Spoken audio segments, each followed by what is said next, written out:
এই যে পাক হানাদার বাহিনী, আমি তো ইউনূসকে এখন পাক হানাদার বাহিনী বলবো, বিএনপিকেও পাক হানাদার বাহিনী বলবো।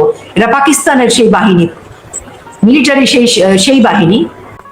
আমরা দেখেছি সারা বাংলাদেশ, শুধু না সারা পৃথিবীর মুক্তিযুদ্ধ, বাংলাদেশ এবং বঙ্গবন্ধুর সমর্থক যারা, প্রত্যেকেই কিন্তু উনার পক্ষে একটি কথাই বলেছে যে আমরা আপনার সাথে আছি, এবং মুক্তিযোদ্ধা ফজলুর রহমানের কিছু হলে এই বাংলাদেশে আগুন জ্বলবে। অর্থাৎ উনি এখন শুধু আর রাজনৈতিক ব্যক্তি নন, উনি একজন বাংলাদেশের এবং মুক্তিযুদ্ধের একজন বীর মুক্তিযোদ্ধা এবং স্বাধীনতার প্রতীক হয়ে উঠেছেন। এবং উনার পাশে বাঙালি জাতি, বাংলা ভাষাভাষী সারা পৃথিবীর যে সকল মানুষের মধ্যে সভ্যতা রয়েছে, প্রত্যেকে উনার পাশে দাঁড়িয়েছে। এবং আজকে উনাকে যেভাবে অসম্মান করা হয়েছে, সেটা অর্থাৎ এই অসম্মানটা আসলে প্রকৃত অর্থে বাংলাদেশকে করা হয়েছে। এবং গতকালকে উনাকে কারণ দর্শানোর নোটিশ, গতকালকে উনাকে অসম্মানজনক বক্তব্য, আজকে পর্যন্ত। এবং আমরা দেখছি গতকালকে পাকিস্তানের উপপ্রধানমন্ত্রী এবং পররাষ্ট্রমন্ত্রীর সাথে উনার দলের রাজনৈতিক বর্ষিয়ান নেতারা হাস্যোজ্জ্বল ভাবে হাত মিলাচ্ছেন, এনসিপির সাথে হাস্যোজ্জ্বল ভাবে হাত মিলাচ্ছেন, ইউনূসের বৈঠকে যাচ্ছেন। কিন্তু আমরা আরেকটি চিত্র দেখলাম যে একজন বীর মুক্তিযোদ্ধা, সেই বিএনপির রাজনৈতিক দলের একজন সিনিয়র মোস্ট হওয়ার পরও তিনি কিন্তু আক্রান্ত, নির্যাতিত, অপমানিত, এবং উনার প্রাণনাশের হুমকি, উনাকে অ্যারেস্ট করা হোক, নানাবিধ বক্তব্য, সেগুলো উচ্চারণ করবার মতো নয়। তা আমরা ধরে নিচ্ছি যে উনার পাশে উনার রাজনৈতিক দল নেই, বা এই সকল অপকর্মের মধ্যে অপকর্মগুলোকে বিএনপি সমর্থন করছে। তাই আমাদের কাছে বীর মুক্তিযোদ্ধা ফজলুর রহমান, আমার বাবা যেমন একজন মুক্তিযোদ্ধা, আমার চাচারা যেমন মুক্তিযোদ্ধা, আমাদের শহীদদের পক্ষ থেকে, মুক্তিযোদ্ধার পরিবারের পক্ষ থেকে তিনি আমাদের কাছে স্বাধীনতা, মুক্তিযুদ্ধের প্রতীক। আমরা উনার সাথে আছি। এখন আমাদের দায়িত্ব, আসলে এই বিষয়ে কথা বলার দায়িত্ব এখন আমাদের। সর্বশেষ কি ওনার সাথে আপনার বা আপনার ঘনিষ্ঠ কারো কথা হয়েছে খুব তাড়াতাড়ি? ফজলুর রহমান ভাইয়ের কথা বলছেন? আমার একজনের, আমি নাম প্রকাশ না করে বলছি, উনিও অনেক বর্ষিয়ান মুক্তিযোদ্ধা। ওনার সাথে আমার যখন কথা হচ্ছিল, তখন উনি বলছিলেন যে আজকে, উনি খুব মন খারাপ করে বলছিলেন যে আজকে ভোরবেলা ওনার ঘুম ভেঙেছে, উনি শুনেছেন যে ফজলুর রহমান স্যারের বাসার সামনে মব গেছে। এবং এটা শোনার পর উনি খুবই আক্রান্ত হয়ে গেছেন, মানসিকভাবে ওনার কষ্ট হচ্ছিল। তারপর ওনারা সব মুক্তিযোদ্ধারা বিভিন্ন জনকে ফোন করছিলেন, এবং ওনারা চেষ্টা করেছেন কি ব্যবস্থা নেওয়া যায়, সেনাবাহিনীকে ফোন করা, পুলিশকে ফোন করা। তো সেই চেষ্টাটা ওনার অন্য সহযোদ্ধারা করেছেন, মুক্তিযোদ্ধারা করেছেন। তো আমরা সকলের সাথে কথা বলে যেটা বুঝলাম যে মুক্তিযোদ্ধারা মানসিকভাবে আক্রান্ত, এখন শারীরিকভাবে তো আক্রান্ত হয়েছেনি, সনদ বাতিল হয়েছে, এই সব কিছুর পরও কিন্তু মুক্তিযোদ্ধাদের, আমি আমার বাবাকে যদি অনুভব করি, আমার মনে হচ্ছে সবকিছুর পরও কিন্তু একটা গৌরবের, একটা অহংকারের জায়গা থাকে যে আমি একজন মুক্তিযোদ্ধা। কিন্তু সেই মুক্তিযোদ্ধার বাসার সামনে যখন অশ্লীল গালিগালাজ, অশ্লীল বক্তব্য এবং মব যায়, তখন কিন্তু আসলে সেই জায়গাটা ভেঙে যায়। এবং তখন মনে হয়, উনি যে প্রশ্নটা করছিলেন পরবর্তীতে প্রেস কনফারেন্সে, যে আমি কাদের জন্য যুদ্ধ করেছি, তো উনার সহযোদ্ধা যাদের সাথে আমার কথা হয়েছে, উনারই বয়সী বর্ষিয়ান, উনারাও বলছিলেন যে তবে কি আমরা ভুল করেছিলাম, বা আমরা কি প্রথম ভুল করেছি এই মানুষের, এই জাতির জন্য যুদ্ধ করে? বঙ্গবন্ধু কি তাহলে ভুল করেছেন? আমরা ভুল করেছি? তাহলে আমরা কি এই ভুলটা করেছি? কেন রাজাকার আলবদর আল শামদেরকে আমরা ছেড়ে দিয়েছিলাম? যদি জানতাম তাদের বংশধর, তারা শাখা প্রশাখায় বৃদ্ধি পেয়ে আজকের মতো এরকম মানে ভয়ঙ্কর দানবে রূপ নিবে, তাহলে তো তখনই আমরা হানাদার বাহিনীর সাথে সেই রাজাকার আলবদর আল শামসকে নিশ্চিহ্ন করে দিতাম, বাংলাদেশকে প্রকৃত অর্থে মুক্ত করে দিতাম। তখন আমরা তো ভাবিনি, আমরা নিশ্চুপ হতে পারিনি আমার বাংলাদেশি আরেকটা ভাইয়ের প্রতি। কিন্তু এখন মনে হচ্ছে ওরা তো আমাদেরকে সেই সময়ের ইতিহাস ওরা ভোলেনি। ওরা বাংলাদেশ যেহেতু চায়নি, কাজে আমরা বাংলাদেশের পক্ষে লড়াই করেছি, ওরা ওই গ্লানি, ওই হিংসা, বিদ্বেষ, ওখান থেকে ওরা সরেনি। ওরা এখন ওই পশ্চিম পাকিস্তান, ওই পাকিস্তানি মিলিটারিদের যে দোসর, সেখানেই রয়ে গেছে। এবং কালকে পাকিস্তানের উপপ্রধানমন্ত্রী এবং পররাষ্ট্র মন্ত্রীর উপস্থিতিতে একজন মুক্তিযোদ্ধার যে হাহাকার আমরা দেখেছি, এবং সারা বাংলাদেশের মুক্তিযোদ্ধারা এর সাথে সম্পৃক্ত হয়েছে। অর্থাৎ একদিকে বাংলাদেশের মুক্তিযোদ্ধাদের অপমান দেখছি, একদিকে পাকিস্তানের মানুষজন এসে বলছে আপনারা মন পরিষ্কার করেন। আমরা মন পরিষ্কার কেন করব? আমার এই মন পরিষ্কার নিয়ে আমি পরবর্তীতে বলবো। আমি শুধু মানে মুক্তিযোদ্ধাদের অনুভূতিটা আগে বলি। আমার যাদের সাথে পরিচয় আছে, যার প্রত্যেকে আমাকে মানে, এবং মুক্তিযোদ্ধার পরিবারের সন্তানরা সকলকে মনে হচ্ছিল খুব অসহায়। মানে এক ধরনের অসহায়ত্বটা এরকম না যে আমরা যুদ্ধ করতে ভয় পাই, আমরা ঝাঁপিয়ে পড়তে ভয় পাই, আমরা প্রতিরোধ করতে ভয় পাই, তা নয়। একটা কষ্ট থাকে যে আমার পিতাকে যখন অপমান করে, সেটা কিন্তু একটা কষ্টে।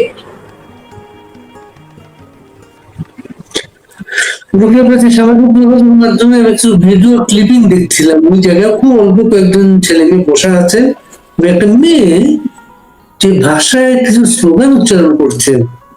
আমি অবাক হয়ে গেলাম যে স্লোগান তো আমাদের খুব চমৎকার চমৎকার স্লোগান আছে, আমাদের প্রতিবাদের স্লোগান আছে, নানা স্লোগান আছে। স্লোগানের মানটা কোথায় চলে গেল? প্লাস হচ্ছে সার্জিস আলমের একটা বক্তব্য নিয়ে একটা পোস্ট কার্ড দেখলাম এক জায়গায়, সেখানে কিন্তু এমন ভাষা ব্যবহার করা হয়েছে। বিএনপি তার পাশে গিয়ে দাঁড়ায়নি, বা যে ইয়েটা বলছে। যে অন্যদিকে একটু যাই, উনি অনেকদিন 5 আগস্ট পত্রিকার কথা বলছিলেন, বললি বা দু একজন তাদের একজন বলছিলেন, আপনার কি কখন মনে হয় নাই যে উনি যেখান থেকে কথা বলছেন উনি তো একটা দলের নেতা, উনি ওই দলকে ওন করেন, ওই দলের চেয়ারপারসনের উপদেষ্টা, তার এইসব বক্তব্য কি ওই দলটাকে ধারণ করতে পারে? উনি 5 আগস্ট পরবর্তী সময় খুব স্পষ্ট করে কিন্তু বলেছেন যে বাংলাদেশ মুক্তিযুদ্ধ, স্বাধীনতা, বঙ্গবন্ধু প্রশ্নে কোনো আপোষ নেই।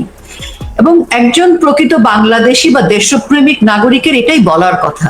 আমরা কিন্তু একজন মুক্তিযোদ্ধার কাছ থেকে যে কথা শোনা উচিত সে কথাই শুনেছি, এবং মুক্তিযোদ্ধারাই যে আমাদের মানে আসল শক্তির জায়গা। মুক্তিযুদ্ধ 1971 সাল উনি যেভাবে বলেছেন সেটাই হয়েছে কাল।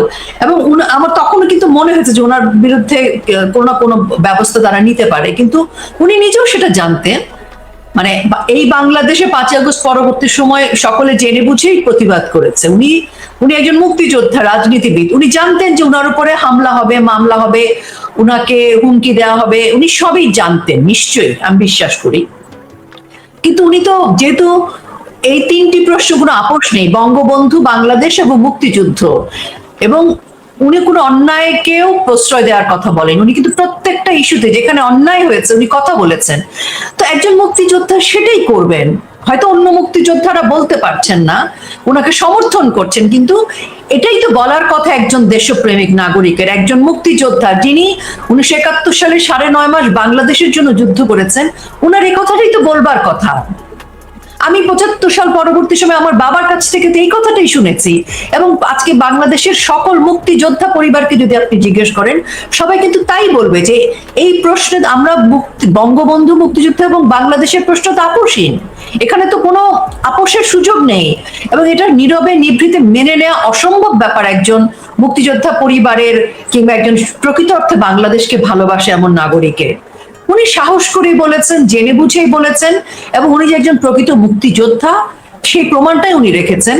এবং আজকে আমি উনাকে যতবার ওনার কথা শুনেছেন, উনি প্রেস কনফারেন্সও যে কথাটা বলেছেন, আমার মনে হয়েছে যে উনি এখনো সেই গর্বিত মুক্তিযোদ্ধা। উনার হামলা হচ্ছে, মামলা হচ্ছে, উনি হয়তো অপমানিত হচ্ছেন, কিন্তু অপমানিত হলেও উনি ওনার মানে সাহসের প্রশ্নে, উনি ওনার মানে বাংলাদেশের প্রশ্নে, মুক্তিযুদ্ধের প্রশ্নে, বঙ্গবন্ধু প্রশ্নে উনি এখনো আপোষহীন আছেন এবং আগামীতেও থাকবেন। এবং আমার আজকে দুদিন অন্যান্য মুক্তিযোদ্ধাদের সাথে কথা বলে আমার মনে হয়েছে যে মুক্তিযোদ্ধাদের এত অবহেলা বা হেলাফেলা করার কিছু নেই। মুক্তিযোদ্ধারা তখন অস্ত্র জমা দিয়েছেন, ওনারা ট্রেনিং জমা দেননি। কাজে আজকে মুক্তিযোদ্ধাদের যেভাবে 5 আগস্ট পরবর্তী সময়ে যেভাবে অপমান করা হচ্ছে, এর ফলাফল কিন্তু ভালো হবে না, একদম ভালো হবে না। হয়তো মনে করছে আজকে বিএনপি সবচেয়ে বড় যে ভুলটা করেছে, বা বিএনপির প্রতি মানুষের যে মিনিমাম একটা আস্থা বা সম্মানের জায়গা ছিল, উনাদের নিজ দলের একজন মুক্তিযোদ্ধাকে উনারা ছুঁড়ে ফেলে দিয়েছে, অসম্মান করেছে এবং অন্যকে অসম্মান করার পথটাকে সহজ করে দিয়েছে। দেখেন, অল্প কজন ছেলে মেয়ে ওখানে বসেছে, অল্প কজন বিষয় না, কতজন ওখানে গেছে সেটা বড় বিষয় না। বিষয়টা হচ্ছে ওই কজন মানুষকে আমরা সামনে দেখছি, মানুষ রূপী অমানুষ ছেলে মেয়ে ছিল ওখানে। ওদের ভাষা, ওদের বডি ল্যাঙ্গুয়েজ, ওদের যে টোনে ওরা ডাকছিলেন ওনাকে, এরা কিন্তু, এদের পেছনে অনেক কুৎসিত জঙ্গি সন্ত্রাসীরা আছে। এবং এরা যখন সকাল থেকে ওখানে অবস্থান করছে, এই সারাদিনে মির্জা ফখরুল ইসলাম আলমগীর, নুরুল কবির রিজভী যে উনি বা ওনাদের দলের আরো যারা আছেন সম্মানিত এত বর্ষিয়ান, এত অভিজ্ঞ রাজনৈতিক নেতারা, ওনারা কিন্তু কথা বলেননি। এবং এই যে ওনারা বলেননি, তার পেছনের ইতিহাস কিন্তু আজকের জেনারেশনকে জানতে হবে। কারণ ৭৫ পরবর্তী সময়ে এই বিএনপির হাত ধরেই এই জামাত ইসলামী, এই যুদ্ধাপরাধীরা কিন্তু বাংলাদেশে পুনর্বাসিত হয়েছিল। বহুদলীয় গণতন্ত্রের রাজনীতির নামে তারা যাদেরকে পুনর্বাসিত করেছিল, প্রশাসনের রন্ধ্রে রন্ধ্রে যাদেরকে ক্ষমতায়িত করেছিল, তারাই তো আজকে রাষ্ট্র ক্ষমতায় গিয়ে রাষ্ট্র ক্ষমতা দখল করেছে। আজকে তাদের হাতে বিএনপিও কিন্তু জিম্মি। বিএনপি বুঝতে পারছে না যে মানে নির্বাচনের যে টোপটা ফেলা বিএনপির সামনে, সেই টোপটার জন্য বিএনপি নিজের অস্তিত্ব, আদর্শকে বিসর্জন দিচ্ছে। বিএনপি কি আগামীকাল বিএনপিকে জিম্মি বলবেন না? বিএনপি দলটাই এটা, এটি ওন করেছে। আজকে নির্বাচনকে কেন্দ্র করে তারা নির্বাচনে করবে যে কোনো কিছুর বিনিময়ে, সেটা হয়তো নির্বাচনকে তারা মনে করছে জিম্মি। কিন্তু ওই যে আমি বললাম, তারা তো ৭৫ পরবর্তী সময় তারা আদর্শিক ভাবে ওইখান থেকে উত্থান। বিএনপির আদর্শের জায়গাটাই তো ওইখানে যে তারা যুদ্ধাপরাধী আলবদর আল শামসকে সারা জীবন আশ্রয় প্রশ্রয় দিয়েছে, ক্ষমতায়িত করেছে। ২০১৪ আমরা দেখেছি বিএনপি জোট আর জামাত জোট মিলে কিভাবে আগুন সন্ত্রাস করেছে। এবং যুদ্ধাপরাধী বিচারের সময় কিন্তু তারা একজোট হয়ে প্রতিবাদ করেছে, যুদ্ধাপরাধী বিচারকে বিরোধিতা করেছে। কিন্তু আজকে প্রতিদিন বঙ্গবন্ধুর কথা বলেন, ফজলুর রহমান ৩২ নম্বরের কথা বলেন, কিন্তু আজকে স্পষ্ট ৩২ নম্বরটা ধ্বংসের পিছনে তার বর্তমান চেয়ারপারসন, ভারপ্রাপ্ত চেয়ারপারসন, আজকের প্রজন্মের কাছে কিন্তু এটাই স্পষ্ট হলো। এখনকার ঘটনাগুলোতে কিন্তু ২-২-৪ যে জেনারেশন ১৫ বছর ১৬ বছর আগে বিএনপি কে দেখেনি রাজনীতিতে, বা এই ১৬ বছর যারা মনে করছে আওয়ামী লীগই পুরো বাংলাদেশে শাসন ব্যবস্থায় ছিল, তো বিএনপি তার শাসন ব্যবস্থায় বাংলাদেশে কি করেছে সেটা তো জানে না ওই জেনারেশন। এই যে আজকে আমরা হিজবুত তাহরি বলি, জঙ্গি বলি, আজকে ইসলামী উগ্র মৌলবাদী বলি, আজকে বাংলাদেশে বোমা হামলা বলি, হলি আর্টিজান বলি, এই সকল কিছুর প্রবক্তাকে, এই সকল কিছুর উদ্যোক্তাকে, এই সকল কিছুকে কারা পৃষ্ঠপোষকতা করেছে? এটা বিএনপি রাজনীতির সেই সরকার ব্যবস্থার সময় হয়েছে। এবং তাদের হাত ধরে ৭৫ পরবর্তী সময় তো এদেশে মানে পুরো জঙ্গিদেরকে একটা অভয়ারণ্য তৈরি করে দেওয়া হয়েছে। এবং জামাত ইসলামের যে রাজনীতির আজকের যে মানে আমরা যে ধরনের ক্ষমতা দেখছি, আজকের যে বিস্ফোরণ দেখছি, সেটা বিএনপির ঘাড়ে পাড়া দিয়েই হয়েছে। এবং বিএনপির যে আদর্শের জায়গা থেকে অনেক আগেই বিচ্যুত, এতদিন কিন্তু এটা একটা সবার সামনে একটা ধোঁয়া আসে, একটা অস্পষ্টতা তারা বোঝানোর চেষ্টা করেছে। কিন্তু এখন তো স্পষ্ট তারা মুক্তিযুদ্ধের পক্ষে না, তারা বঙ্গবন্ধুকে মানে না, তারা বাংলাদেশকে মানে না। তারা যদি তাই হতো, তাহলে যখন ৪০০ মুক্তিযোদ্ধার স্বীকৃতি বাতিল হয়েছে তখন তারা প্রতিবাদ করতো এবং সেটা নিয়ে জনমত তৈরি করত। এবং আজকের ইউনূসের সাথে যারা ক্ষমতায়, তাদের সাথে তো এই যে বৈঠক করা, তাদের সাথে এজেন্ডা ফুলফিল করা, বা ভবিষ্যতে তারা ক্ষমতায় যাবে, এই যে নির্বাচনকালীন যে পরিকল্পনাগুলো, এবং তারেক রহমানের সাথে ইউনূসের বৈঠক লন্ডনে, এবং বিএনপি আজকে সত্যপ্রণোদিত হয়ে ইউনূসের কিন্তু আরেকটা মব বাহিনীতে পরিণত হয়েছে। আজকে হাসনাতদের সাথে এনসিপির সাথে কিন্তু বিএনপিও মব বাহিনী। তো এই যে দুই মব বাহিনী মিলেমিশে মব বাহিনীর নেতৃত্ব বিএনপির হাতে একদম, তারাই এক্সিকিউট করছে। এবং আজকে সর্বশেষ গতকালকে যে বিএনপিকে আমরা দেখলাম পাকিস্তানি এই হানাদার বাহিনীর সিম্বল, এই লোকটা খালেদা জিয়াকে দেখতে গেল এবং তারা খুব খুশি হলেন। বিএনপি নেতারা তার সাথে দেখা করতে পেরে খুব খুশি হলেন। সেই খুশি দলের নেতাদের কাছে ফজলুর রহমান তচ্ছুত। উনি কি দুই নৌকায় পা বানাবে আপনার? ফজলুর রহমান সাহেব রাজনৈতিক দল হিসেবে উনি ওনার মানে মানে একজন রাজনৈতিক কর্মী, এটা তো উনার সিদ্ধান্ত। উনি বিএনপির মধ্যে থেকে উনি ওনার আদর্শিক জায়গাটাকে উনি বিচ্যুত হননি। রাজনৈতিক যে যে কোনো দলই করতে পারেন, কিন্তু একজন ব্যক্তির আদর্শের যে জায়গাটা উনি সেটাকে স্পষ্ট করেছেন। এখন সিদ্ধান্ত তো উনার, উনি কি একটি আদর্শহীন মানে দেশের বিরুদ্ধে যারা 71 সালের পরাজিত শক্তি, সেই রাজনৈতিক অপশক্তির সাথে সেই দলে উনি অবস্থান করবে কিনা, এই সিদ্ধান্তটা উনাকেও আসলে নিতে হবে। কারণ বিএনপি উনাকে আজকে যেখানে এনে দাঁড় করিয়ে দিয়েছে, সেখানে উনি কিন্তু একা একজন মুক্তিযোদ্ধা, একদমই।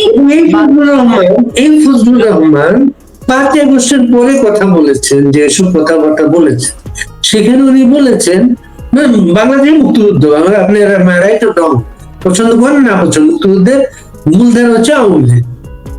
মুক্তিযুদ্ধ যে বিপদে পড়ে আজকের বাংলাদেশ, সেটা প্রমাণ। সেটা সেই ফজলুর রহমান 5 আগস্টের পরে বলেছিলেন আওয়ামী লীগের লিখতে 10 বছর লাগবে কমপক্ষে। আওয়ামী লীগ যেখানে লিখতে 10 বছর লাগবে, উনি বিএনপির বি লিখতে কি 5 মিনিট লাগবে ওনার জন্য? সেটা দেখেন, আওয়ামী লীগ তো লিখতে 10 বছর মানে লাগবে হচ্ছে এনসিপি, এবি পার্টি, এদের লাগবে। ওরা যে 2 বছরে এসে আজকে হয়তো সেনাবাহিনীর প্রোটোকল বা সাজোয়া জার্নি ঘুরছে, ডগ স্কোয়াড পাচ্ছে প্রোটোকলে, কিন্তু তারপর ওরা নিবন্ধিত না, ওদের সময় লাগবে। কিন্তু আওয়ামী লীগ এমন একটি রাজনৈতিক দল, আওয়ামী লীগের প্রতিদিন আওয়ামী লীগের কর্মী বাড়ছে, প্রতিদিন কর্মী তৈরি হয়, যে শিশু ভূমিষ্ঠ হয় সেও আওয়ামী লীগ হয়। আওয়ামী লীগের যখনই বিরোধী দলে থাকুক আওয়ামী লীগ আরো শক্তিশালী হয়। বিরোধী দলের আওয়ামী লীগ কিন্তু ক্ষমতার আওয়ামী লীগের চেয়ে অনেক বেশি শক্তিশালী। আর আওয়ামী লীগ তো সেই 1952 সালে রাজনীতি করা একটি রাজনৈতিক দল, 71 সালে রাজনৈতিক দল। আজকের যে পাকিস্তানের এই সময়ের যাদেরকে দেখে এখনকার বিএনপির নেতারা, এনসিপির নেতারা উচ্ছ্বসিত হয়ে যাচ্ছে, এদের যে পরদাদা আইয়ুব খান, টিক্কা খানদেরকে নাকানি চুবানি খাওয়া দল হচ্ছে বাংলাদেশ আওয়ামী লীগ। তো বাংলাদেশ আওয়ামী লীগ কি, সেটা আসলে ওই পাকিস্তানের অরিজিনাল নেতারাই জানে যে বাংলাদেশ আওয়ামী লীগ, বঙ্গবন্ধু, মুক্তিযুদ্ধ কি, মুক্তিযোদ্ধারা কি। এটা আসলে এখনকার এরা এখনো বুঝতে পারেনি। আর আজকে বিএনপি কিন্তু নাই আর, এটা আমি বলতেই পারি। কারণ দেখেন, একই সাথে আমরা আরেকটা পিকচার দেখেছি কালকে, রুবিন ফারহানাকেও ধাক্কা মেরে ফেলে দেওয়া হচ্ছে, এবং রুবিন ফারহানাকে যেভাবে এনসিপির নেতা যে নাসির, তারপরে হাসনাতটা যেভাবে আওয়ামী লীগের সম্পাদক এবং যেভাবে অত্যন্ত অশালীন ভাবে বডি ল্যাঙ্গুয়েজ দিয়ে কথা বলছিল, সেই রুবিন ফারহানাকে নিয়েও তো বিএনপি কিছু বলেনি। যখন আমরা দেখছি যে রুবিন ফারহানাকেও গালমন্দ করা হচ্ছে, অপমান করা হচ্ছে, তখনও তো বিএনপির নেতারা এনসিপির নেতাদের সাথে বসে আছে। তো কাজে যারা, আমরা রুবিন ফারহানাকেও দেখেছি, তিনি কিন্তু সংবিধান নিয়ে, মুক্তিযুদ্ধ নিয়ে, বাংলাদেশের পক্ষে উনি কিন্তু অনেকখানি একজন সৎ রাজনীতিবিদ হিসেবে গঠনমূলক কথা বলেছেন। কিন্তু তাকেও তো আমরা দেখেছি, তার সাথে বিএনপির হিসেব নিকেশ আছে, তাকেও বিএনপি কিন্তু সম্মান রক্ষা করতে পারছে না, বিএনপি তার পাশেও দাঁড়ায়নি। তার মানে বিএনপি আজকে এনসিপির মন জয় করবার জন্য, ইউনূসের মন জয় করবার জন্য, জামাত ইসলামের মন জয় করবার জন্য বিএনপি তাদের হয়ে কাজ করছে। বিএনপির নিজস্ব যে রাজনৈতিক ধ্যান ধারণা, আমি সেখানে বিএনপিকে খুঁজে পাই না। আমি কয়েকদিন আগে অন্য একটি শোতে বলেছিলাম যে বিএনপিকে আসলে স্থির করতে হবে, তারা কি মুক্তিযুদ্ধের ট্রেনে উঠবে নাকি জামাত ইসলামের যুদ্ধাপরাধীর ট্রেনে উঠবে, 71-এর পরাজিত শক্তির ট্রেনে উঠবে। তো সেই প্রশ্ন উত্তর তো বিএনপি দিয়ে দিয়েছে, তারা তো মুক্তিযুদ্ধের ট্রেনে নাই, তারা বাংলাদেশের ট্রেনে নাই। কারণ এটা তো খুব স্পষ্ট। আজকে তো 5 আগস্ট পরবর্তী সময় অনেক কিছু অস্পষ্ট ছিল, কিন্তু আজকে তো সবই স্পষ্ট। 850 জন মৃত্যুবরণ করেছে, এটা সরকারি গেজেটে আমরা জানি যে জুলাই আগস্টে 853 জন নিহত হয়েছে। আমি আরেকটা প্রসঙ্গে আসি আপনার সাথে। সর্বশেষ মুক্তিযোদ্ধা মোস্তফা মহসিন মন্টুর স্মরণ সভায় আমরা মুক্তিযোদ্ধাদের খুব বলিষ্ঠ একটা আওয়াজ দেখলাম এবং তারা বলেছিল 15 আগস্ট তারা বৌদ্ধ যাবে। জি। কিন্তু হঠাৎ করে সেই প্রোগ্রামটা, ওটা একটা মঞ্চ 71 নামে একটা সংগঠনও আমরা শুনলাম, সেই প্রোগ্রামটা তারা গেল না এবং না যাওয়ার ব্যাপারেও কিন্তু তারা সঠিক বক্তব্য উপস্থাপন করতে পারেননি। এটা কি মুক্তিযোদ্ধাদের মাঝে কোনো পিছু হটা মানে হতাশার প্রকাশ আপনি দেখেন? এটা না, ওই ঘটনাটার আসলে পিছনে অনেক বিষয় ছিল যতটুকু জেনেছি। যখন মঞ্চ 71 থেকে ঘোষণা আসছিল যে 32-এ যেতে বাধা দিলে আমরা বাধা মানব না, এবং অনেক সবাই কিন্তু প্রচুর জনমত তৈরি হয়েছিল সকলে ধানমন্ডি 32-এ যাবেন, এরকম একটা প্রস্তুতিও সকল মুক্তিযোদ্ধা এবং ছাত্র জনতার মাঝে হয়েছিল। কিন্তু সেই ঠিক 3-4 দিন আগে থেকে আমরা দেখলাম যে এই আহ্বানটা যিনি করেছিলেন জেরাই খান পান্না স্যার, বীর মুক্তিযোদ্ধা, উনাকে আসলে হাউস অ্যারেস্টের মতো করে ফেলা হলো। উনি বাসা থেকে বেরোতে পারলেন না, ওনাকে এক ধরনের নজরবন্দি করা হলো। তো নজরবন্দি করার কারণে যেটা হলো যে আমরা বুঝতে পারলাম, আর উনি বাসা থেকে বেরোবার চেষ্টা করেছে, এটা কি আমরা দেখেছি? উনি বাসা থেকে বেরোবার চেষ্টা করেছেন, এটাও তো আমরা দেখি নাই। না, সেটা নয়, কিন্তু আসলে উনার বয়সে একজন মানুষ যখন একই সাথে কিন্তু সরকারি ভাবে খুব স্ট্রং ভাবে কিন্তু একটা ঘোষণা এসেছিল যে 15ই আগস্ট কোনো সভার কোনো কিছু করা যাবে না, ধানমন্ডি 32-এ কাউকে যেতে দেওয়া হবে না, সেরকম কঠিন সিদ্ধান্ত সরকারের দিক থেকে ছিল। এবং আমরা দেখেছি যে মোটামুটি যৌথ বাহিনীর মতো বাহিনী গঠন করে আওয়ামী লীগের নেতা সমর্থকদের কিন্তু অ্যারেস্ট করা হচ্ছিল বাড়ি বাড়ি গিয়ে, এবং মুক্তিযোদ্ধাদের উপর যে সকল মুক্তিযোদ্ধারা বলছিলেন, চেষ্টা করছিলেন যে ধানমন্ডি 32-এ যাবেন, সবার উপর এক ধরনের নজরদারি ছিল।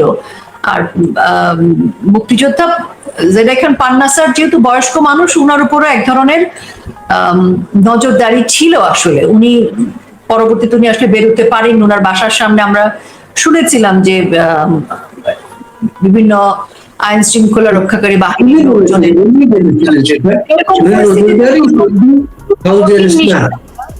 তখন কেউ আসলে যেতে পারেনি। কিন্তু আমরা দেখলাম ওনারা না যান, কিন্তু আমরা আজিজুরকে দেখলাম, এখন রিক্সা চালক আজিজুরের প্রতিবাদটা দেখলাম, আজিজুরের প্রতিবাদের পিছনে দাঁড়িয়ে গেলাম পুরো বাংলাদেশ। এত মানুষ বিভিন্ন জায়গা থেকে এবার 15 আগস্টটা পালন করলো, তখন এটা আওয়ামী লীগের প্রোগ্রাম থাকলো না, এটা মানুষের প্রোগ্রাম হয়ে গেছে। ওরা বঙ্গবন্ধুকে কেড়ে নিতে চেয়েছিল, বঙ্গবন্ধুকে মুছে দিতে চেয়েছিল। 15ই আগস্ট শোক জানাতে দেবে না, 15ই আগস্ট কোনো নেতাকর্মী কোথাও থেকে বেরোতে পারবে না কালো পোশাক পরা দেখলে, এবং আগের দিন মোবাইল চেক হচ্ছিল, এবং কড়াকড়ি সিদ্ধান্ত নিয়ে সরকার এমন একটা মুখোমুখি সাংঘর্ষিক জায়গায় দাঁড়ানো যে মানুষকে রাস্তায় বেরোতে দেবে না।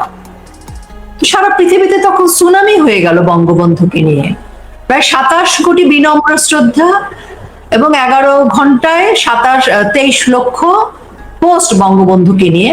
এবং আজিজুলের মতো একজন দেশপ্রেমিক, এই আজিজুলরাই তো 1971 সালে আসলে যুদ্ধ করেছিলেন, আজিজুলের মতোরাই তো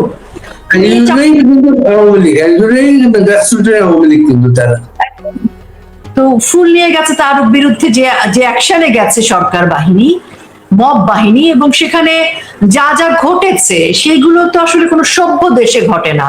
সেখানে মেজর ডালিমের ভাষণ বাজিয়ে শোনানো হয়েছে, সেখানে বিএনপির নেতা কর্মীরা স্লোগান দিয়েছে, কথা দিলাম তারেক ভাই ধানমন্ডি 32 দখল নিলাম, এই স্লোগান দিচ্ছিল, মাইকে ঘোষণা দিচ্ছিল যারা আওয়ামী লীগের লোক বঙ্গবন্ধুর সমর্থক তারা বের হয়ে যান। এবং তারা লুঙ্গি ডান্স, সানি লিওন ডান্স যেভাবে করেছে, বহু প্রজন্ম এটা মনে রাখবে যে বিএনপি তার রাজনৈতিক ভাবে এটা কোন জায়গায় নিজেদেরকে নিয়ে গেছে, যে একটা শোকের দিন, স্মরণের দিন ধানমন্ডি 32, যেখানে সাধারণ মানুষরা যেতে চেয়ে হয়রানি হয়েছে। একজন আমরা আগের বছর 15 আগস্ট আপনাকে যে ভূমিকায় দেখেছিলাম, আপনি যে নিগ্রহের শিকার হয়েছিলেন, এবার আপনাকে সেই ভূমিকা আমরা দেখলাম না কেন? আমি যেতে চেয়েছিলাম, পান্না স্যাররা যখন যাবেন সিদ্ধান্ত নিয়েছিলেন, তখন আমার আমার যাওয়ার কথা ছিল, আমিও যাব পরিকল্পনা ছিল, কিন্তু তারপর যখন রাষ্ট্র আমাদের বিরুদ্ধে গিয়ে দাঁড়ালো, যে শোক শোক পালন বনাম রাষ্ট্র বিরোধিতা জায়গায়, সেখানে আসলে অহেতুক রক্তপাত হওয়া বা মানুষের প্রাণহানির আশঙ্কা, সে কারণে আমার যাওয়াটা হয়নি। কিন্তু তার আগের বছর আমি যখন গিয়েছিলাম, তখন আসলে আমার হিসেব নিকেশ করার মতো মানসিক অবস্থা ছিল না, আমার মনে হচ্ছিল আমার যেতে হবে। আমি একক সিদ্ধান্তেই সেখানে চলে গিয়েছিলাম। কিন্তু এবার যেতে চাওয়ার পরও রাজনৈতিকভাবে, দলীয়ভাবে যে সিদ্ধান্ত, সেই সিদ্ধান্তের জায়গায় আমি যেতে পারিনি। কিন্তু আজিজুল আমাদের হয়ে গেছেন, এবং একজন মুক্তিযোদ্ধার স্ত্রী, অনেক বয়স্ক একজন মা, তিনি আঁচলে লুকিয়ে ফুল নিয়ে গিয়েছিলেন, তাকেও ধাক্কা দিয়ে সরিয়ে দিয়েছে। এবং আমাদের শিল্প, সাহিত্য, সংস্কৃতির বহু মানুষ তাদের পোস্ট, সোশ্যাল মিডিয়া পোস্ট করেছে বঙ্গবন্ধুকে নিয়ে, সেটার জন্য প্রত্যেককে আবার তারা ছবি, ব্যানার করে জুতা নিক্ষেপ করেছে, ঘৃণা জানিয়েছে। তার মানে ধানমন্ডি 32-কে কেন্দ্র করে, 15ই আগস্টকে কেন্দ্র করে ইউনূস বাহিনী যে ইতিহাস স্থাপন করেছে, 1975 সালের 15ই আগস্ট যেমন কলঙ্কময় একটি দিন ছিল, তেমনি 2025-2024-এর 15ই আগস্ট মানে প্রজন্ম থেকে প্রজন্ম কলঙ্কময় ইতিহাস হিসেবে লেখা থাকবে পৃথিবীতে। এটা নেতৃত্ব নিয়ে গেছে আর ইউনূস না, নেতৃত্ব নিয়ে গেছে বিএনপি। এখন 32 দফা, কিন্তু ইউনূস তাকে পরিপূর্ণ সমর্থন দিয়েছে।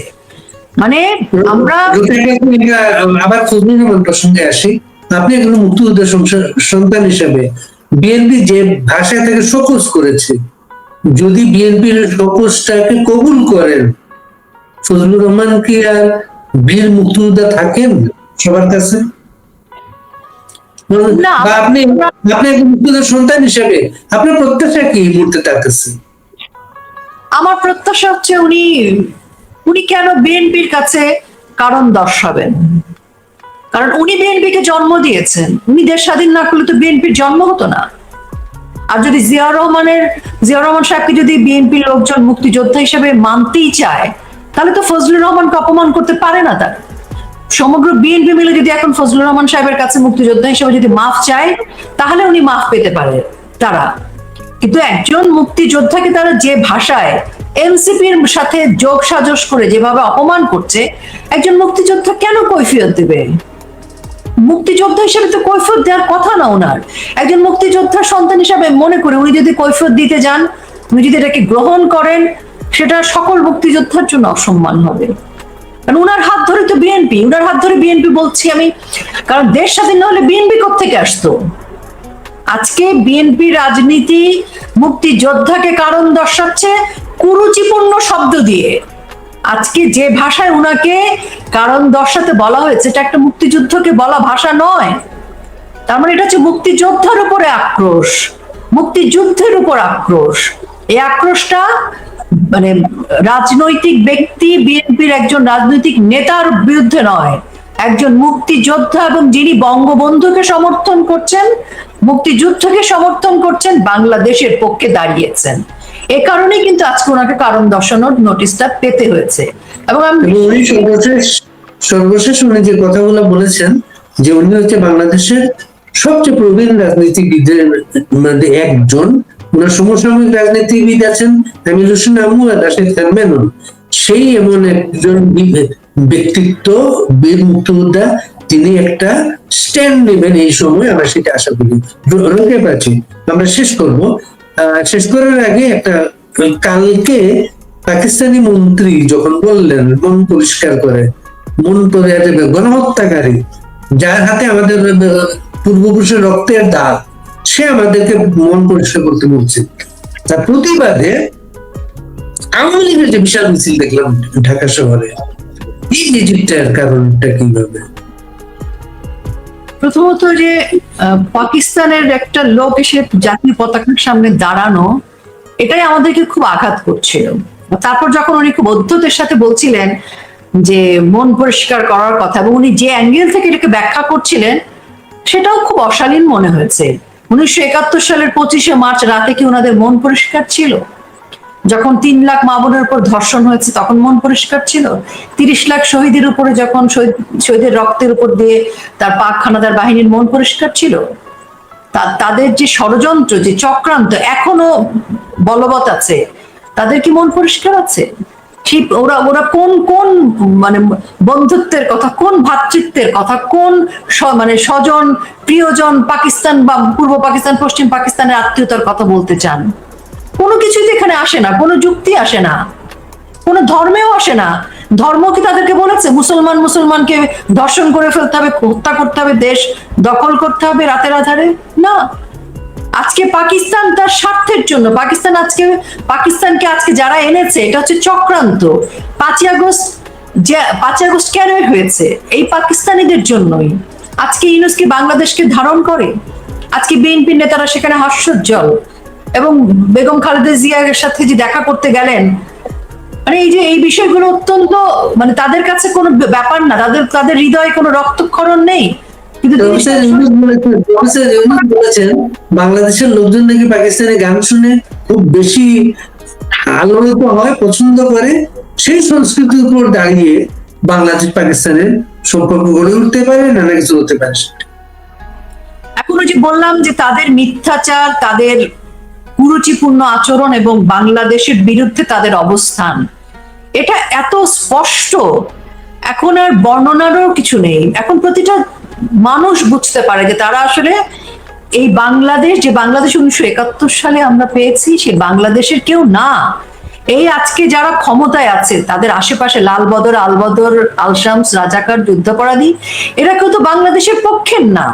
তাই তার কাছে আজকে পাকিস্তানের সঙ্গীত পছন্দ। তারা আজকে সমঝোতা স্মারক স্বাক্ষর করছে, চুক্তি করছে। এটা তাদের নিজেদের এজেন্ডা ছিল, যে এজেন্ডার বিনিময়ে তারা আসলে ক্ষমতাটা দখল করেছে। আজকে পাকিস্তান সাথে তাদের ভিসা চুক্তি থেকে শুরু করে এই সবকিছু কিন্তু আমাদেরকে ইঙ্গিত করে যে তারা 1971 সালের 16ই ডিসেম্বর যে গ্লানিটা মুছে ফেলতে পারেনি, যে পরাজয় মানতে পারেনি, সেই জায়গা থেকে তারা আসলে বাংলাদেশকে আবার পূর্ব পাকিস্তানের দিকে নিয়ে যেতে চায়। তো এটা তো আসলে ইউনূসের এজেন্ডা, বিএনপির এজেন্ডা, আজকে জামাত ইসলামের এজেন্ডা। এটা বাংলাদেশের আপামর জনসাধারণের এজেন্ডা না। এবং আমি মনে করি যে মিছিলটা আপনি দেখেছেন গুলিস্তানে, এই মিছিল আরো বড় হবে। এখন আর মানুষ আর ভয় পাবে না, কারণ যখন পাকিস্তানের একজন উপপ্রধানমন্ত্রী লাল সবুজ পতাকার সামনে দাঁড়িয়ে হাসছে এবং বাকিরা নির্লজ্জের মতো তার সাথে হাত মিলাচ্ছে, এবং আমাদের বেগম খালেদা জিয়ার বাসায় কি তার সাথে মানে সৌজন্যতা সাক্ষাৎ করছে, মানে এগুলো যখন জাতি দেখে ফেলে তখন জাতির কাছে কিন্তু ট্যাগলাইনটা স্পষ্ট হয়ে যায় যে আমাদের এখন আসলে যুদ্ধে যাওয়ার, রাস্তায় নেমে যাওয়ার সময়। মিছিল বড় হবে এখন, এবং আপনি দেখবেন মুক্তিযোদ্ধারা চুপ করে থাকবে না, মুক্তিযোদ্ধার সন্তানরা চুপ করে থাকবে না, এবং মুক্তিযোদ্ধার পরিবার, শহীদের পরিবার, আপামর জনসাধারণ, তারা এই হিসেবটা মেনে নিবে না।